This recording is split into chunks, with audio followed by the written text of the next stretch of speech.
Hi friends, welcome back our channel. మా channel ఫస్ట్గా చూసేవాళ్ళంటే subscribe చేయండి, లైక్ చేయండి, షేర్ చేయండి. వీడియో స్కిప్ చేయకుండా చూడండి, ఓకేనా? ఇంకెందుకు ఆలస్యం, మరో కొత్త రెసిపీతో మీ ముందుకు వచ్చేసాను. అది సాంబార్. సాంబార్ ప్రతి ఒక్క ఫెస్టివల్ అయితేనే సాంబారే ఫస్ట్ ఐటమ్ అండి. ఏ పండగకి వచ్చినా పబ్బానికి వచ్చినా ఫస్ట్ ఐటమ్ మనకేమనపడుతుంది? పప్పు సాంబార్, పప్పు సాంబార్. సాంబార్కి ఏమేమి కావాలి? నేనైతే ఈరోజు ముల్లంగి సాంబార్ చేస్తున్నాను అండి. ముల్లంగి, మునక్కాయ, బెండకాయ వాటేసి సాంబార్ చేస్తున్నాను. టమోటాలు, ఎర్రగడ్డలు అవి కామనే కదండి. మామిడికాయ కూడా వేస్తున్నానండి. మామిడికాయ వేస్తే భలే ఉంటుందండి. అంటు మామిడికాయ వేస్తే సాంబారు టేస్టీగా భలే ఉంటుందండి. ఆయిల్ వేసే ఆవాలు, జీలకర్ర, మెంతులు అన్నీ వేసేస్తున్నానండి. ఏంటో అండి, నేటి సమాజంలో మనం బతకాలంటేనే కష్టమైపోతుందండి. మన చుట్టూ ఉండే నలుగురు మనం బాగుంటే ఒప్పుకోలేరు, బాగుపడితే ఓర్వలేరండి. లేదు అంటే ఒక్క మెతుకు కూడా పెట్టరు, కానీ ఉంటే మాత్రం అమ్మ వీడు బాగుపడిపోతున్నారే అని కుళ్ళు ఓర్వలేనితనమే ఎక్కువైంది. ఇంక నువ్వు చెప్పేవాళ్ళు అమ్మ సోదా సాంబార్ ఎలా చేయాలో చెప్పు అని అంటారా? చూడండి, కోప్పడగాకండి. చూడండి, నాకు నా జీవితంలో ఎదురయ్యే అనుభవాలను మీతో షేర్ చేసుకుంటున్నానండి. ఇంకా ఉల్లిపాయలు, తెల్లబాయలు అన్నీ వేసేసానండి.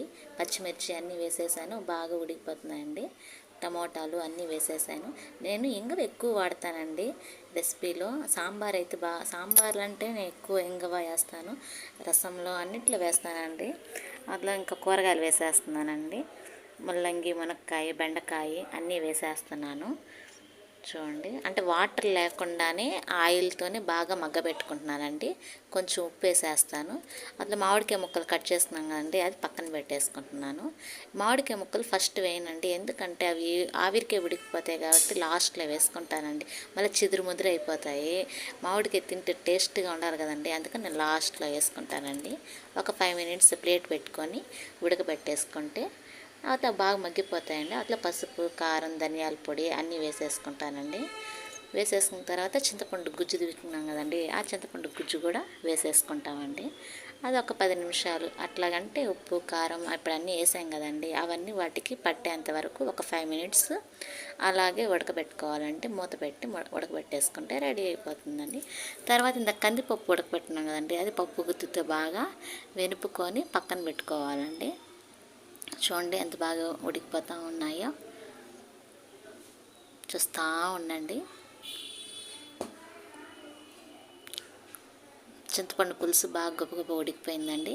అవతల ఇందాక మనం పప్పు గుత్తి తెంపుకున్నాం కదండి, పప్పు వేసేసుకున్నానండి.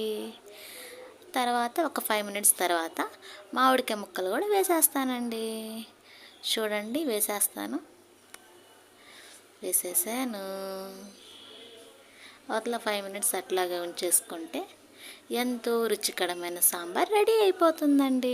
ఒక 5 మినిట్స్ అట్లాగే ఇంగ వేస్తున్నానని చూపిస్తున్నానండి. అట్లా గంటితో ఇట్లా అంటే కలబెట్టేసుకుంటున్నానండి. వీడియో స్కిప్ చేయకుండా చూడండి. మూత పెట్టేసుకుంటున్నానండి. ఎంతో రుచికరమైన సాంబార్ రెడీ అయిపోయింది. థ్యాంక్ యూ ఫర్ వాచింగ్ అండి. Please subscribe my channel.